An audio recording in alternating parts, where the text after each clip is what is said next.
Hi guys, it's me again, briefly going over Uganda.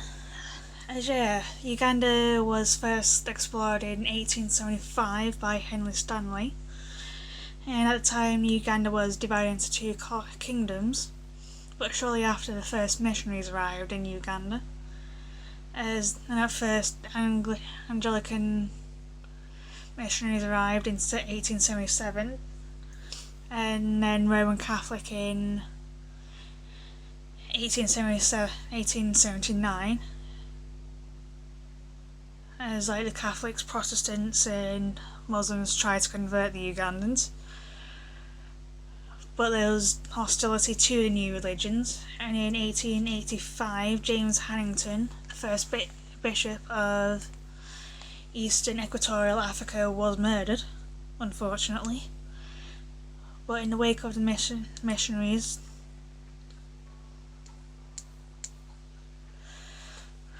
came in trade, and in 1888 the British government gave the British East Africa Company control of Uganda, while the Europeans were deciding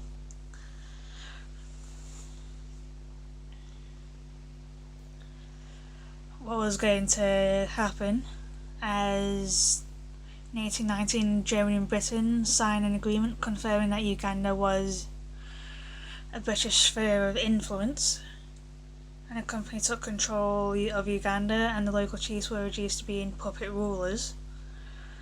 And finally, in 1894, the British government made Uganda a protectorate or colony.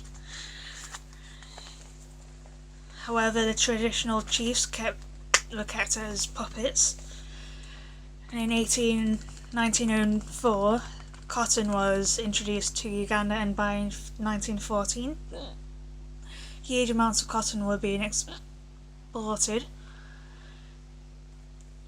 and by 1920 large amounts of tea and coffee were also being grown in Uganda.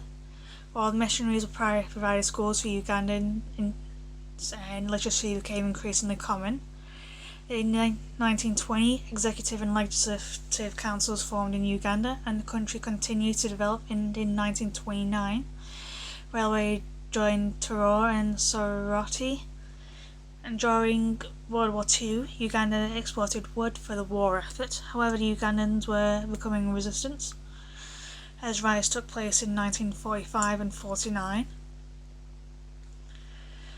However, during the 1945 riots, the first three Africans were appointed to the legislative councils, and in 1950 a number increased to 8.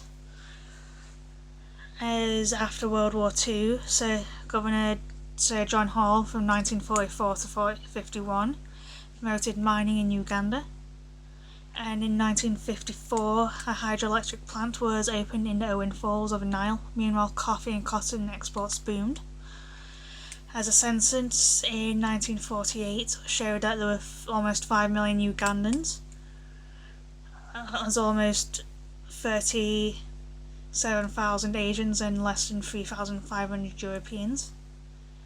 As from the end of the 19th century, many Asians migrated to Uganda, and they formed middle-class traders and shopkeepers between those who were there, those who were there in Uganda originally, and white Europeans.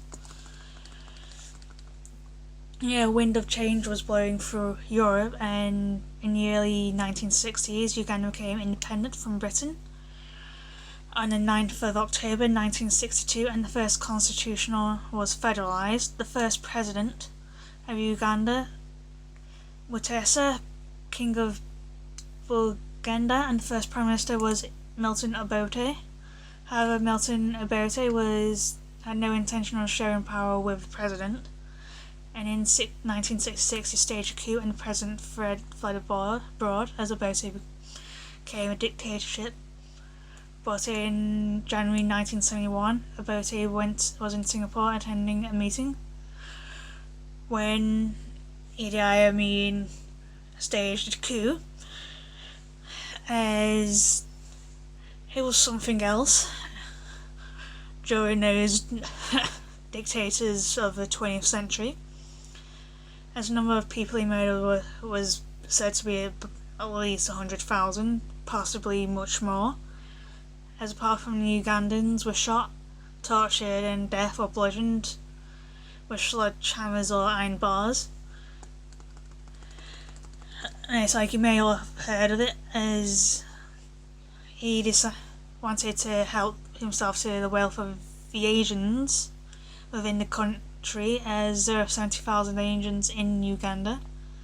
And in 1972, many of them were shopkeepers and businessmen, as he gave them 90 days to leave the country, and they were forced to leave most of their property behind, as it was shared between those who supported Amin the most.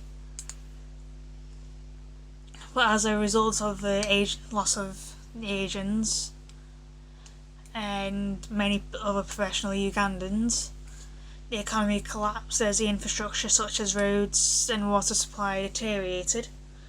And in order to distract attention from the terrible economic situation, Amin decided to invade Tanzania, previously mentioned in another video, on the 30th of October 1978, but it turned out to be a disaster for him, as we found out from video from Tanzania, and in early 1979, the Tanzanians invaded Uganda and Amin forces fled, and after the war, elections were held and Obote became Prime Minister again. However, the election was rigged, so Obote's opponents formed a guerrilla army to fight him, and it was called the National Resistance Army, and controlled a large portion of western Uganda, while Obote attempted to make himself a dictator again. Don't make yourself dictators, guys, as he would introduce a repressive regime, imprisoning anyone who opposed him and muzzling the press. Western journalists were expelled from Uganda, but the National Resistance Army took more and more territory, and in 1986 they entered the capital and took over all of Uganda, apart from some parts in the north. Yet Obote's supporters in the north were eventually persuaded to lay down their arms,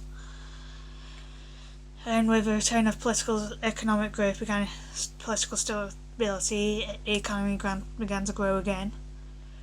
For the first time during the 90s, as Uganda prospered, as many of the Asians who had fled to Britain were persuaded to return back to Uganda.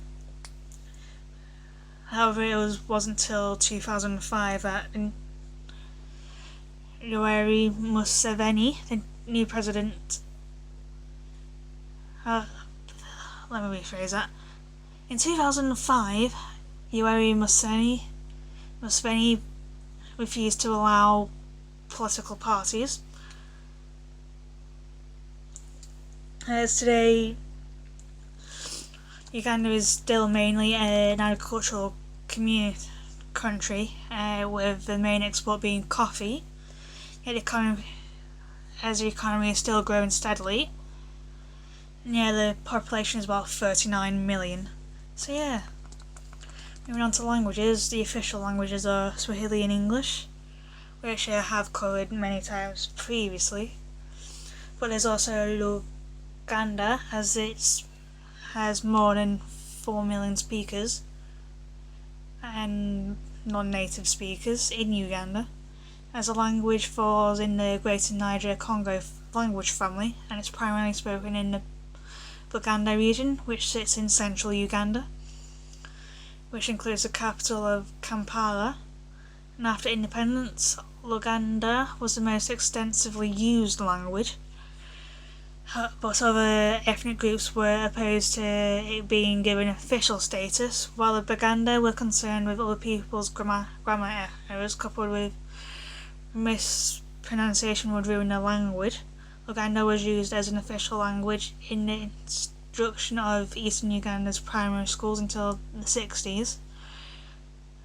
As Luganda is one of the most spoken local languages in the country, and the second language is second to English, as it does precede Swahili.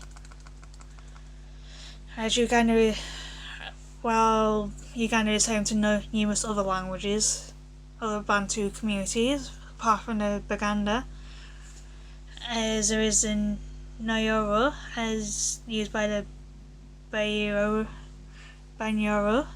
Turu, by the Turu people, and a lot more. And in 1995, Uganda became the world's second nation to include sign language in its constitution, as the Ugandan Sign Language is used by the Ugandan deaf communities, although its knowledge is mostly limited to urban locals, as the language is influenced by Kenyan Sign Language as well as American and British Sign Languages. I'm sorry this is short and there isn't really an ending as such, so it's what I could find as Kintu, as the legend of Kintu. He was said to be the first man, as he lived alone on the earth, except for a cow, which he was his only friend and source of food. And one day, Nambi, daughter of Gulu, ruler of the sky, came to earth and fell in love. Some sources say she kind of came down on a rainbow and kind of went up with it, but she fell in love with Kintu, as the couple wanted to marry, but Nambi's father considered Kintu too poor and ignorant, as Gulu, Nambi's father, then arranged several tests in which Kintu would prove his worth, as Gulu saw, which kind of involved his cow. So yeah, so I would kind of recommend Google it, as there is some interest in it, and as there is more on the internet and all, Google and all. So bye for now.